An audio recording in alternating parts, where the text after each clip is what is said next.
Yerdagi bir nuqtaga tikilib qolgan Sulaymon chuqur o'yga tolgandek edi. Nimani o'ylayapsan, Sulaymon? Sekin-asta boshini ko'tarib qaradi. Qo'li bilan ko'zlarini artib, yuzini ishqalagandan keyin chuqur bir nafas oldi va biroz bo'g'iq ovozda gapira boshladi.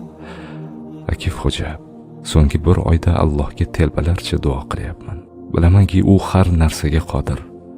Bilamanki u yordam bersa, meni ma'yus qilgan bu musibat tugaydi. Mana shuni, telbalarcha shu yordamni so'rayapman Parvardigorimdan. So'nggi bir oydir Parvardigorimni o'ylarkanman. Har nafasim bir duo, har nafasim bir yolvorish bo'ldi go'yo. Ammo hanuz Parvardigorimning madadi kelmadi. Hanuz kelmayapti Akif xo'ja.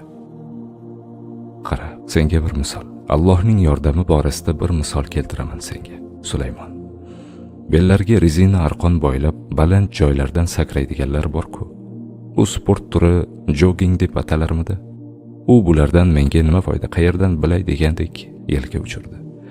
Mayli nima bo'lsa ham, bu sport bilan shug'ullanuvchilarning bellariga bog'lagan rezina arqon uzunligi sakraydigan balandlikdan biroz qisqa bo'ladi. Ya'ni sakraganlarda katta tezlikda yerga tusharkan, yerga 2-3 metr qolganida bu rezina arqon ularni ushlab qoladi va yuqoriga ko'taradi. Balki televizorda ko'rgandirsan. 100 metrcha balandlikdan sakray oladigan bu insonlar o'zlarini bo'shliqqa tashlaganlarida katta hayajon tuysalar-da, bellariga boylagan arqonga ishonib unchalik qo'rqishmaydi. Chunki bu rezina arqon ularni qanday bo'lsa ham ushlab qoladi. Yerga tushirmasdan havoga ko'taradi.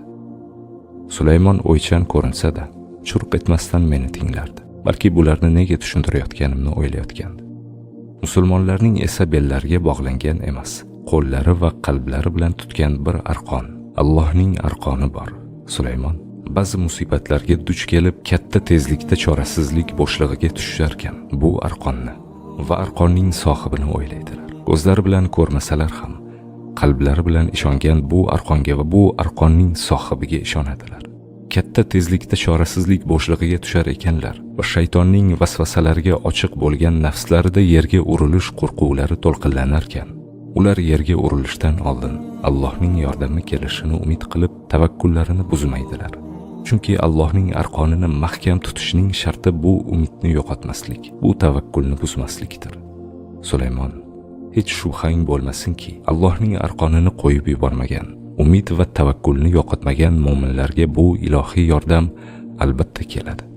Ba'zilari yerga 5 metr yaqinlashganida, ba'zilari 3 metr yaqinlashganida keladi. Mening tushunishimcha ilohiy yordamni kutayotgan mu'minlarning iymoniy xususiyatlariga, kayfiyatlariga, quvvatlariga bog'liq bir manzil bu.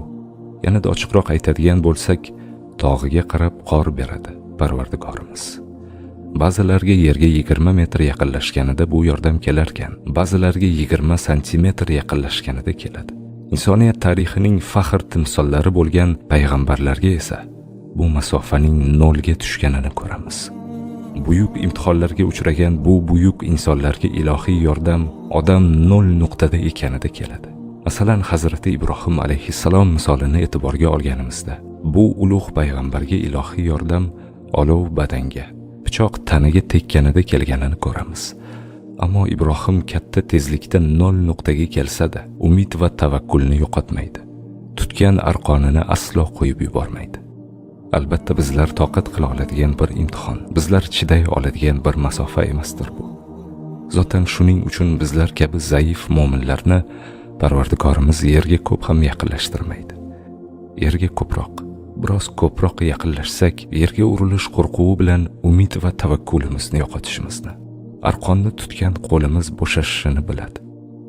Gaplarimni diqqat bilan tinglagan Sulaymon, Xudo haqqi to'g'ri, biladi.